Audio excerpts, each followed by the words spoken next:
नमस्कार विद्यार्थी मित्रांनो.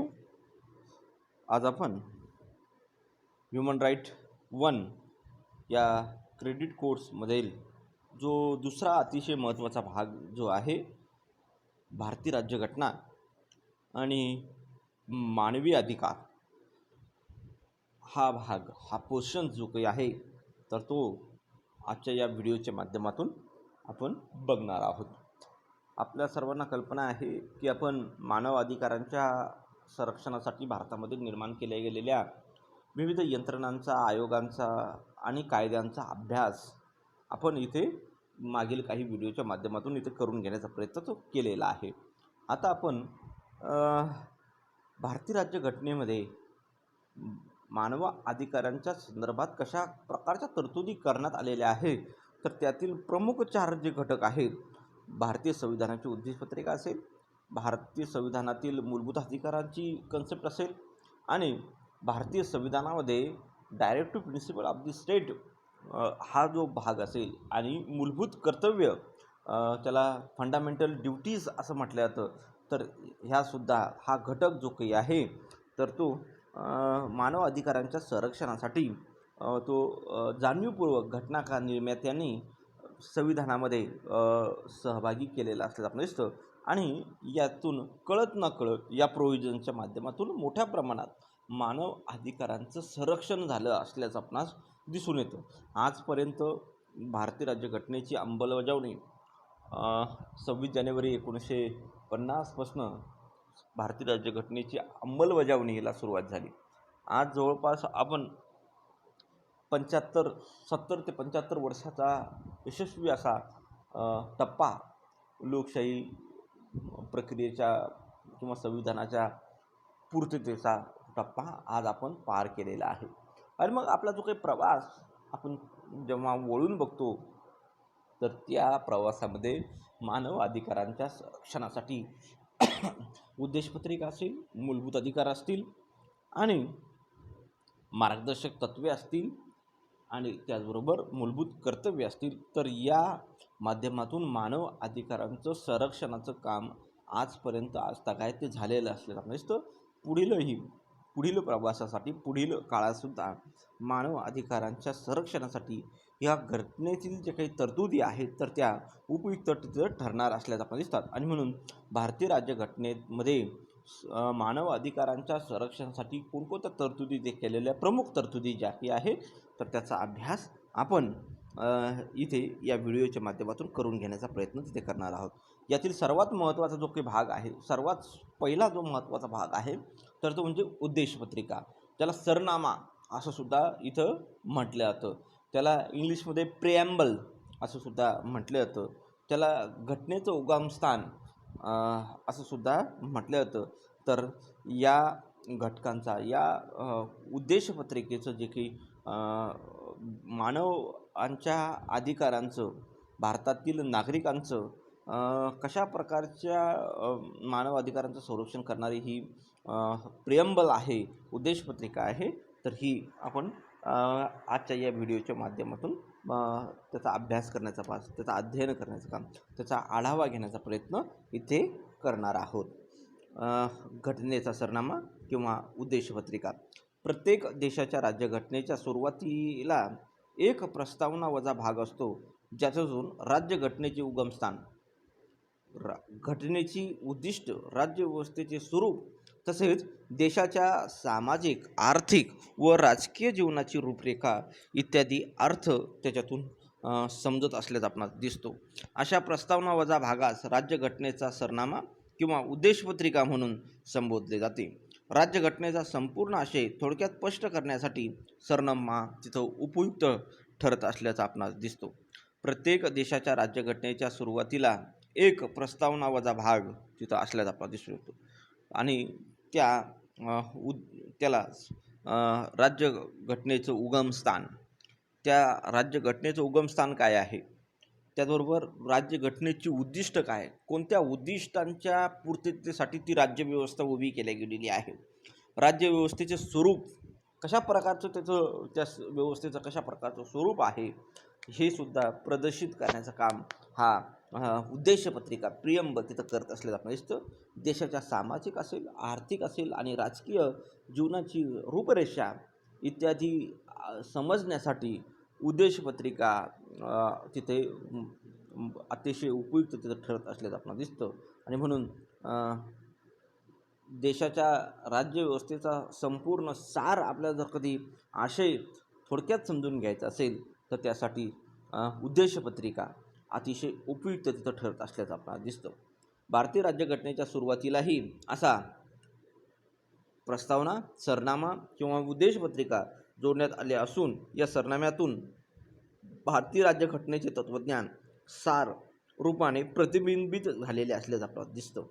म्हणूनच जगातील विविध विचारवंतांनी भारतीय राज्यघटनेच्या उद्देशपत्रिकेला सर्वोत्तम म्हटले असल्याचं आपल्याला दिसतं. प्रोफेसर लास्की असेल किंवा अनेक घटना तज्ज्ञ असतील तर त्यांनी भारतीय संविधानाची जी काही उद्देशपत्रिका आहे तर त्या संविधानाच्या उद्देशपत्रिकेला सर्वोत्तम उद्देशपत्रिका असं म्हटलेलं असल्याचं आपल्याला दिसतं.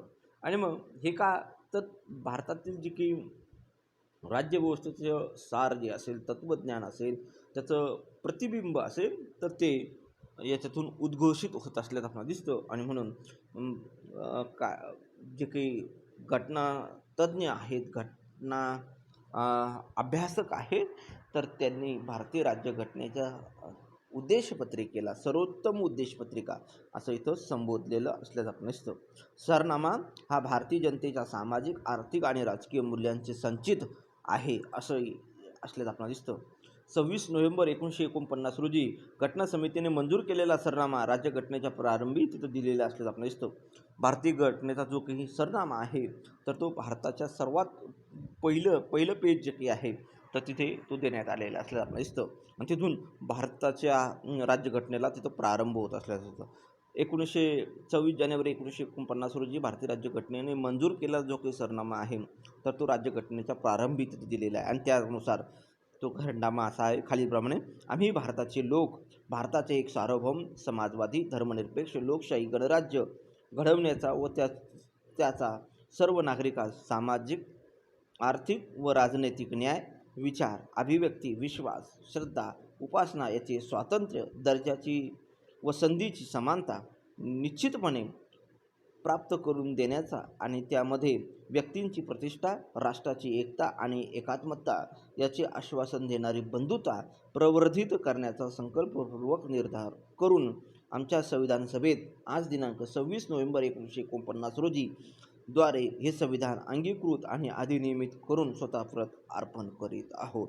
असं जे काही संविधान आहे तर या संविधानाच्या उद्देशपत्रिका सरनामा जो काही आहे तर तो घटनेच्या प्रारंभी अशा प्रकारे तो दिला गेला. म्हणजे 26 नोव्हेंबर 1949 रोजी घटना जेव्हा पूर्ण झाली, स्वीकारली गेली तर तेव्हा तो स्वीकारला गेला असं आपण दिसतं.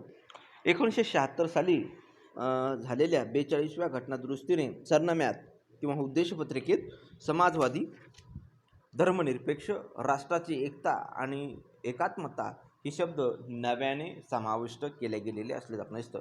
म्हणजे 1976पर्यंत भारतीय राज्यघटनेमध्ये समाजवादी, धर्मनिरपेक्ष आणि राष्ट्राची एकता आणि एकात्मता हे शब्द संविधानाच्या उद्देशपत्रिकेचे भाग तिथं नसले आपण दिसतात. 42वी घटनादुरुस्ती विधेयक करून ते जे काही शब्द आहे तर ते भारतीय राज्यघटनेच्या उद्देशपत्रिकेला प्रियंबलला जोडण्याचं काम तिथं केलं गेलेलं असल्याचं आपल्याला दिसतं. आणि तेव्हापासून भारतीय संविधानाच्या उद्देशपत्रिकेचं स्वरूप हे या शब्दांसह असं तिथं असल्याचं आपल्याला दिसून येतं. सरनाम्याचं विश्लेषण, उद्देशपत्रिकेचं जर कधी विश्लेषण केलं तर खालील मुद्द्यांच्या आधारे सरनाम्याचे 3 भागामध्ये त्याचं विश्लेषण तिथं केलं जात असल्याचं आपण दिसतं. नंबर 1, राज्यघटनेचे उगमस्थान. आम्ही भारताचे लोक हे संविधान स्वतः परत अर्पण करीत आहोत या शब्दावरून राज्यघटनेचे उगमस्थान भारताची जनता असून भारतीय जनतेनेच ही राज्यघटना स्वतःसाठी तयार करून स्वतःच्या इच्छेने स्वीकारलेली आहे असं भारतीय राज्यघटनेच्या सरनाम्याची जी उद्देशपत्रिकेची जी काही सुरुवात आहे, आम्ही भारताचे लोक हे संविधान स्वतः परत अर्पण करीत आहोत आणि स्वतः ते स्वीकृत करीत आहोत, परिवर्तित करत आहोत, अशी जी काही सुरुवात तिथं करण्यात आलेली आहे. तर या शब्दावरून भारतीय राज्यघटनेचं उगमस्थान जे काही आहे तर ती भारतीय जनता आहे. इतर कोणतंही स्थान किंवा इतर कोणतीही कारण भारतीय राज्यघटनेच्या स्थानासाठी नाही, तर भारतीय जनताच हे भारतीय राज्यघटनेचं उगमस्थान आहे असं तिथे प्रामुख्याने नमूद त्याची सुरुवात तिथे केली गेलेली असल्याचं आपल्याला दिसतं. वास्तविक भारतीय घटना समितीने निर्माण केलेली आहे. भारतीय जनतेने घटना समितीच्या सदस्यांना प्रत्यक्ष मतदान करून निवडलेले नव्हते, तर कॅबिनेट मिशन योजनेच्या अंतर्गत घटना समिती सदस्यांची निवड अप्रत्यक्ष मतदानाने तिथं झालेली होती. अशा वेळी भारतीय जनता भारतीय राज्यघटनेचे उगमस्थान नाही अशी टीका इथे केल्या जाते. मात्र तत्कालीन परिस्थिती, वेळ, पैसा आणि शक्तीचा अपव्यय टाळून त्वरित घटना निर्माण करण्यासाठी ते आवश्यक असल्याचं आपल्याला दिसतं. जर घटना समितीने तयार केलेल्या घटनेला जनतेची मान्यता नसती, तर 1951-52च्या सार्वत्रिक निवडणुकीत घटना समितीचे जे सभासद निवडणुकीत उभे होते तर ते निवडून आले नसते. मात्र सर्वच सभासद निवडून आल्याने भारतीय जनतेचा राज्यघटनेला निर्विवाद पाठिंबा आहे असंच त्याच्यातून ते प्रदर्शित झालं किंवा त्याला एक प्रकारची मान्यता ती मिळाली आणि भारतीय जनताच ही खऱ्या अर्थानं घटना समितीचं उगमस्थान आहे, भारतीय राज्यव्यवस्थेचं ते एक उगमस्थान आहे असं वेळोवेळी भारतीय जनतेने घटनावर आणि घटना समितीवर असलेला जो काही विश्वास आहे तर तो इथे त्याच्यावर शिक्कामोर्तब करण्याचं काम तिथे केले असल्याचं आपल्याला दिसतं. आणि म्हणून राज्यघटनेचं उगमस्थान हे भारतीय जनता तिथं असल्याचं आपल्याला दिसतं.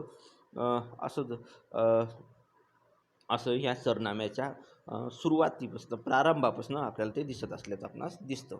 नंबर 2, राज्यघटनेचे किंवा राज्यव्यवस्थेचे स्वरूप.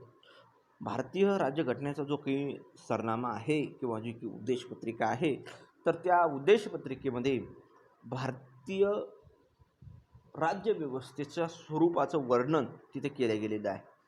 भारतीय राज्यघटनेच्या उद्देशपत्रिकेत भारताचे सार्वभौम, समाजवादी, धर्मनिरपेक्ष, लोकशाही गणराज्य निर्माण करण्याचे स्वरूप तिथं ठरवण्यात आलेले असल्याचं आपल्याला दिसतं. यावरून भारतीय राज्यव्यवस्थेचे स्वरूप आपल्याला लक्षात येतं. सार्वभौम, भारताला 15 ऑगस्ट 1947 रोजी स्वातंत्र्य मिळाले असले तरी 26 जानेवारी 1950 पर्यंत भारताला वसाहतीच्या राज्याचा दर्जा होता.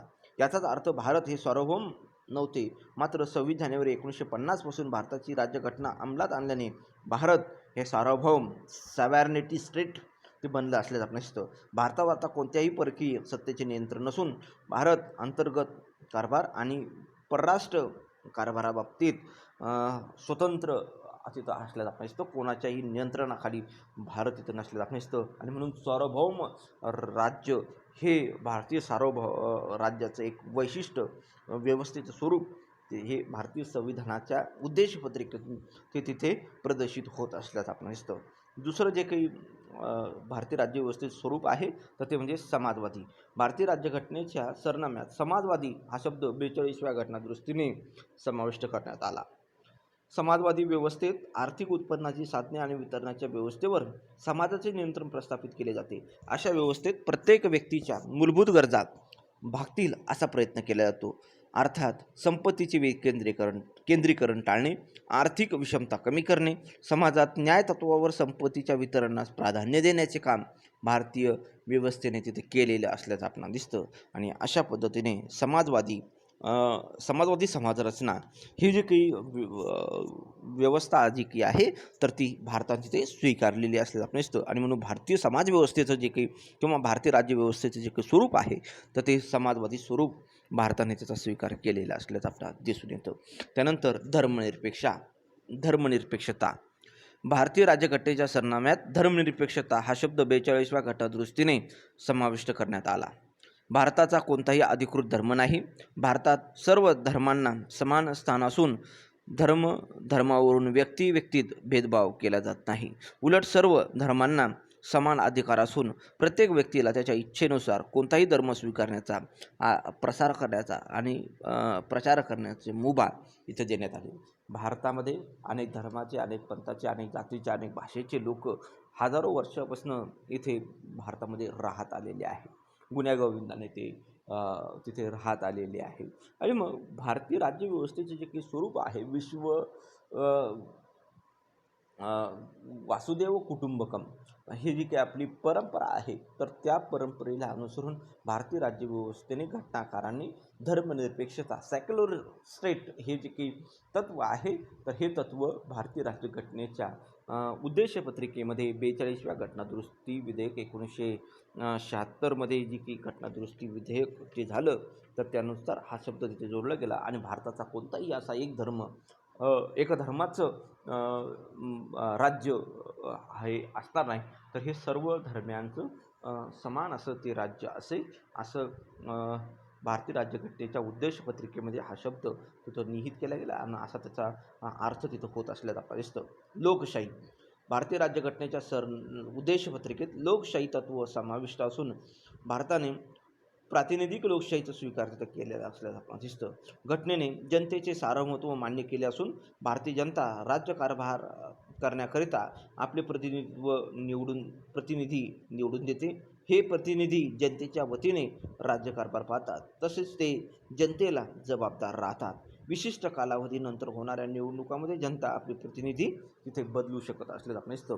भारतीय राज्यघटनेच्या उद्देशपत्रिकेचं प्रिॲम्बलचं एक अजून महत्त्वाचं वैशिष्ट्य म्हणजे लोकशाही.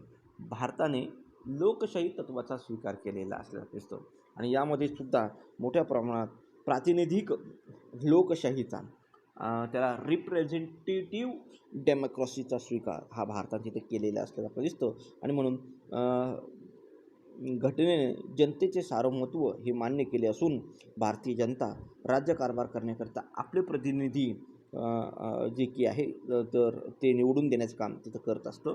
आणि हे प्रतिनिधी जे काही आहे, तर हे जनतेला जबाबदार राहून ते तिथे राज्यकारभार पाहत असल्याचं आपण दिसतात. जनतेच्या वतीने, जनतेच्या इच्छेप्रमाणे ते कारभार तिथं पाहत असल्याचं आपल्याला दिसतात. आणि मग विशिष्ट कालानंतर जर जनतेला ते प्रतिनिधी आवडत असतील किंवा त्यांचा राज्यकारभार हा मान्य नसेल, तर ते प्रतिनिधी बदलण्याचा अधिकारसुद्धा इथे जनतेला तिथं राहत असल्याचं आपल्याला दिसून येतं. आणि अशा पद्धतीने लोकशाहीचे जे काही तत्त्व आहे, लोकांनी लोकांसाठी लोकांमार्फत चालवलेली शासन पद्धती, हे तत्त्व जे काही आहे, तर हे भारतीय राज्यघटनेच्या उद्देशपत्रिकेमध्ये समाविष्ट करून राज्यव्यवस्थेचं स्वरूप हे लोकशाही प्रकारचं असेल असं प्रदर्शित करण्याचं काम, असं सांगण्याचं काम हे उद्देशपत्रिका तिथं करत असल्याचं आपणास दिसतं. त्यानंतर गणराज्य. भारताचे राष्ट्रपती हे वंशपरंपरेने सत्तेत येत नसून ते जनतेकडून प्रत्यक्ष किंवा अप्रत्यक्ष पद्धतीने निवडले जात असल्याने भारत हे गणराज्य ठरते. कारण भारताचा सर्वोच्च प्रमुख हे जनतेकडून प्रत्यक्ष अप्रत्यक्षपणे तिथं निवडला जातो, तो वंशपरंपरेने सत्तेत येत नाही. आणि म्हणून हे जनतेचं राज्य आहे. जनतेने निवडून दिलेल्या प्रतिनिधीच इथे सत्ता संपादन करत असल्याचं आपल्याला दिसतं. आणि म्हणून गणराज्य पद्धतीमध्ये हे सुद्धा भारतीय राज्यव्यवस्थेचं एक व्यवस्थेचं ते महत्त्वाचं स्वरूप तिथं असल्याचं आपल्याला दिसतं. आणि म्हणून गणराज्य ही जी काही व्यवस्था आहे, तर या व्यवस्थेमध्ये जनतेचं राज्य अभिप्रेत असतं. आणि मग त्यामध्ये शासनाचा सर्वोच्च जो काही प्रमुख आहे, तर तो जनतेकडून निवडला जातो. प्रत्यक्ष असो का अप्रत्यक्षरित्या असो, तर तो जनतेकडून निवडला जात असेल, तर केंद्र शासन असेल, राज्य शासन आणि स्थानिक स्वराज्य शासन असेल, तर इथे कोणतेच व्यक्ती जे काही आहे, तर ते राजकीय पद असतील, तर ते पदं इथे वंशपरंपरेने ते काही त्याची निवड इथं होत नाही. एखाद्या जातीच्या, एखाद्या वंशाच्या, विशिष्ट धर्माच्या व्यक्तींनाच तिथं राज्यप्रमुखाचं पद तिथं काही मिळत नसल्याचं आपल्याला दिसतं. ते जनतेकडून प्रत्यक्ष किंवा अप्रत्यक्षरित्या निवडलेले ते असतात. आणि म्हणून भारताचं जे की राज्यव्यवस्था आहे, तर ती गणराज्य स्वरूपाची तिथं असल्याचं आपल्याला दिसतं. आणि मग असं भारतीय राज्यव्यवस्थेचं स्वरूप असल्यामुळे भारताची जी की उद्देशपत्रिका आहे, तर त्याचं जे काही स्वरूप आहे, तर ते गणराज्य स्वरूपाचं तिथं असल्याचं आपल्याला दिसतं. तिसरं जे काही या सरनाम्याचं विश्लेषण करण्यामध्ये तिसरा जो काही महत्त्वाचा बिंदू जो काही आहे, राज्यव्यवस्थेचे उद्दिष्ट, न्याय, स्वातंत्र्य, समता आणि बंधुत्व ही भारतीय राज्यव्यवस्थेची उद्दिष्ट ही आहेत. असं म्हणजे राज्यव्यवस्थेचं स्वरूप, राज्यघटनेचं उगमस्थान आणि राज्यव्यवस्थेचे उद्दिष्ट येणाऱ्या कालखंडामध्ये आपल्याला कोणती उद्दिष्ट गाठायची आहेत आणि त्यासाठी राज्यव्यवस्थेचं उद्दिष्ट कोणते असेल, एक मार्ग कसा असेल, तर हे आखून देण्याचं काम, एक चाकोरी त्याच्यापुढे आदर्श निर्माण करण्याचं काम हे भारतीय राज्यघटनेची उद्दिष्ट पत्रिका तिथं करत असलेलं आपलं दिसतं. आणि राज्यव्यवस्थेचे उद्दिष्ट हे सुद्धा सुव्यवस्थित आणि स्पष्टरित्या मांडण्याचं काम हे उद्देश पत्रिकेने तिथे करून दाखवलेलं असलेलं आपण दिसतं. आणि म्हणून खालील राज्यव्यवस्थेचे उद्दिष्ट, राज्याचे उद्दिष्ट जे काही आहे तर ते उद्देश पत्रिकेसमोर प्रदर्शित होत असल्याचं आपल्याला दिसतात. न्याय म्हणजे व्यक्तींच्या वर्तणुकीचा सामाजिक हितांशी पद्धतशीर मेळ बसवणे होय. राज्यघटनेतील सामाजिक, आर्थिक व राजकीय न्यायामुळे व्यक्ती आणि समाजाच्या विकासाला संधी प्राप्त करून तिथे दिली जात असल्याचं आपण दिसतं. राज्यघटनेतील मूलभूत हक्क मार्गदर्शन तत्वामधूनही न्यायाचे तत्व प्रस्थापित करण्यास चालना तिथं मिळत असल्याचं आपल्याला दिसतं. आणि जे की राज्यघटनेतील सामाजिक, आर्थिक आणि राजकीय न्यायामुळे व्यक्तीला सामाजिक विकासाला संधी तिथं प्राप्त करून देण्याचं काम हे प्रदर्शित तिथं होत असलं आपल्याला दिसतं. आणि म्हणून न्याय हे भारतीय राज्यव्यवस्थेचं प्रमुख उद्दिष्ट असेल आणि त्यासाठी भारतातली राजकीय व्यवस्था ती कार्य करेल असं तरतूद या उद्देशपत्रिकेमध्ये तिथं केल्या गेलेली असलेलं आपल्याला दिसतं. दुसरं जे काही उद्देशपत्रिकेचं आहे की जेणेकरून ते उद्देश त्या राज्यव्यवस्थेसमोर निर्माण करण्याचं काम तिथं केलं गेलेलं आहे, म्हणजे स्वातंत्र्य. व्यक्ती आणि राष्ट्राच्या सर्वांगीण विकासासाठी स्वातंत्र्य महत्त्वाचे असते. राज्यघटनेच्या सरनाम्यात व्यक्तीच्या विकासासाठी विचार, उच्चार, श्रद्धा, धर्म, उपासना यांचे स्वातंत्र्याला प्राधान्य देण्याचं काम तिथे केलं गेलेलं आहे. प्रत्येक राष्ट्राच्या विकासासाठी आणि प्रत्येक व्यक्तीच्या आणि समाजाच्या विकासासाठी स्वातंत्र्य हे अत्यंत आणि नितांत आवश्यक असल्याचं आपल्याला दिसतं. आणि म्हणून व्यक्तिमत्वाच्या विकासासाठी विचार स्वातंत्र्य असेल, उच्चार स्वातंत्र्य असेल, श्रद्धा स्वातंत्र्य असेल, धर्म स्वातंत्र्य असेल, उपासना स्वातंत्र्य असेल, तर हे स्वातंत्र्य उद्देशपत्रिकेच्या माध्यमातून त्याची ग्वाही आणि उद्दिष्ट तिथं राखण्याचं काम तिथं झालेलं असल्याचं आपल्याला दिसतं. नंबर 3चं उद्दिष्ट जे काही आहे ते म्हणजे समता.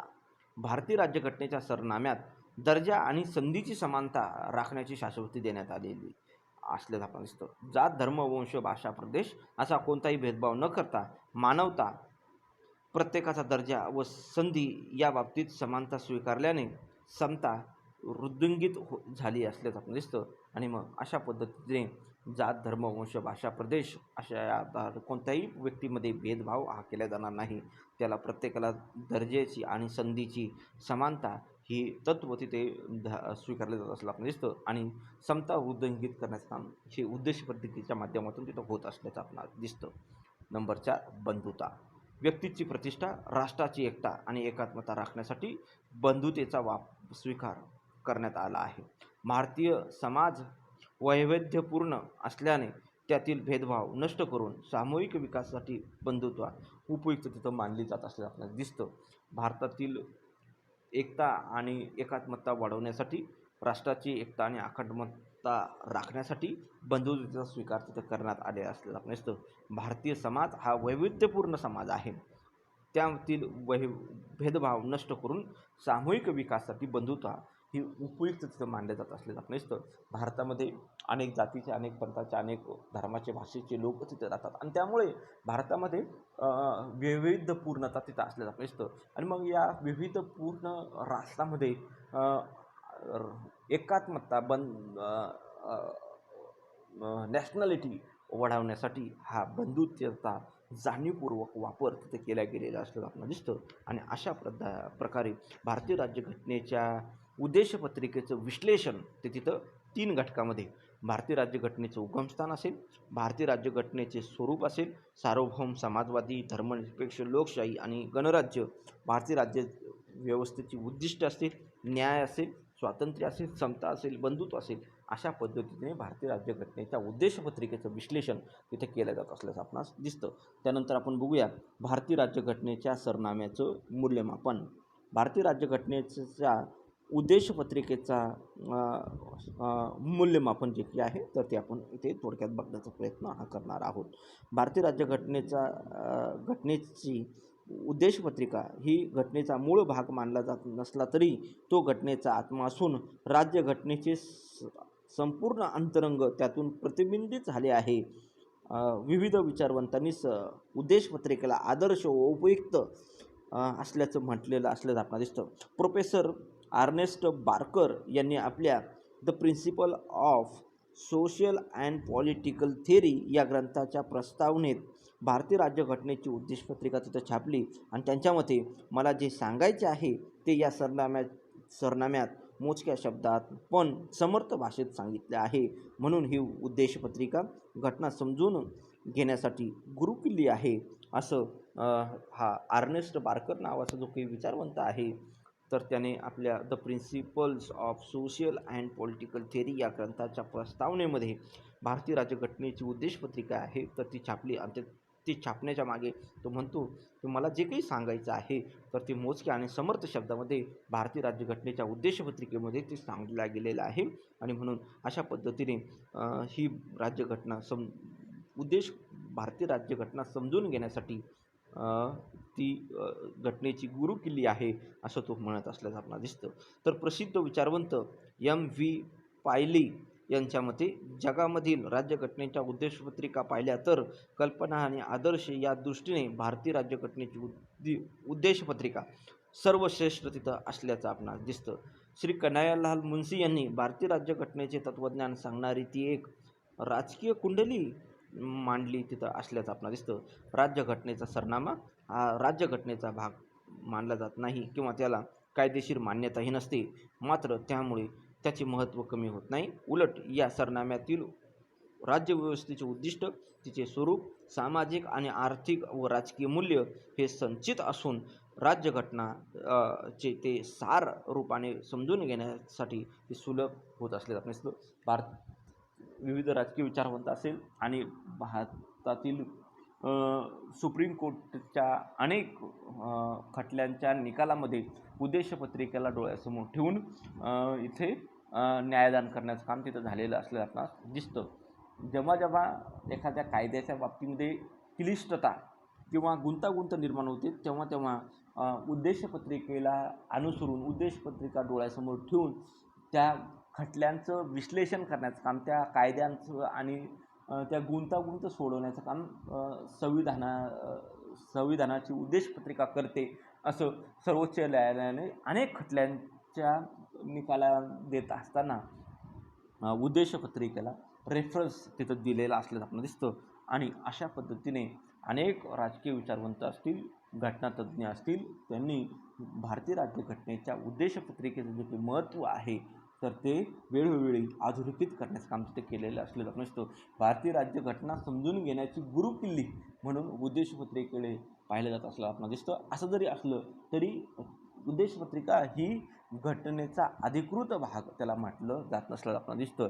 ती घटनेचा अधिकृत भाग जरी नसली तरी ती राज्यघटनेचा आत्मा आहे, राज्यघटनेचं सार आहे असं उद्देशपत्रिकेच्या बाबतीमध्ये तिथं मोठ्या प्रमाणात म्हटलं जात असल्याचं आपल्याला दिसतं.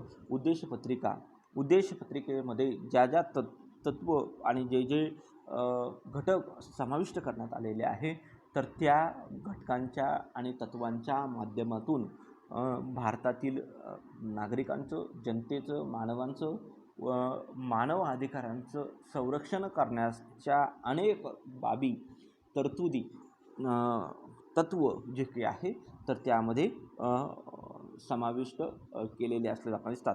ज्या तत्त्वांच्या, ज्या घटकांच्या आधारे मानव अधिकारांचं संरक्षण करण्याचं काम तिथं झालेलं असल्याचं आपणास दिसून येतं. आणि म्हणून मानव अधिकारांच्या संरक्षणासाठी भारतीय राज्यघटनेची प्रिॲम्बल जी की आहे, उद्देशपत्रिका जी की आहे तर तीसुद्धा अतिशय महत्त्वाची आणि उपयुक्त तिथं असल्याचं आपल्याला दिसतं. आणि म्हणून आजच्या या व्हिडिओच्या माध्यमातून भारतीय राज्यघटनेची जी की उद्देशपत्रिका आहे, प्रिॲम्बल जी की आहे तर ती इथे आपण समजून घेण्याचा प्रयत्न तिथे केलेला आहे. उर्वरित भाग जो काही आहे तर तो आपण नेक्स्ट व्हिडिओमध्ये, पुढच्या व्हिडिओमध्ये तो तिथे बघणार आहोत. पुढच्या व्हिडिओमध्ये मूलभूत अधिकार, फंडामेंटल राईट्स जे काही आहेत तर ते आपण इथे बघणार आहोत. त्याचबरोबर direct to principle of the states असेल आणि त्याचबरोबर फंडामेंटल ड्युटीज, मूलभूत कर्तव्ये जे काही असतील तर ते सुद्धा इथे आपण बघणार आहोत. उद्देशपत्रिकेच्या संदर्भात अतिशय महत्त्वाचं जे काही घटक आहे, उद्देशपत्रिकेतून राज्यव्यवस्थेचे एक उद्दिष्ट आहे. फ्रेंच राज्यक्रांतीच्या मध्ये स्वातंत्र्य, समता, बंधुत्व आणि न्याय या तत्त्वांना जसं महत्त्व दिलं गेलेलं आहे, तर तेच तत्त्व भारतीय राज्यघटनेच्या उद्देशपत्रिकेमध्ये स्वीकारले गेलेले असल्याचं आपण दिसतं. 42व्या घटनादुरुस्ती विधेयकाद्वारे भारतीय राज्यघटनेच्या उद्देशपत्रिकेमध्ये समाजवादी, धर्मनिरपेक्षता आणि राष्ट्राची एकता आणि एकात्मता, अखंडता हे जे काही शब्द आहे तर ते 42व्या घटनादुरुस्ती विधेयकाद्वारे भारतीय राज्यघटनेमध्ये ते उद्देशपत्रिकेमध्ये ते समाविष्ट केले गेलेले असल्याचं आपणास दिसतात. ठीक आहे, तर आपण इथे थांबूया. थँक्यू, धन्यवाद, थँक्यू.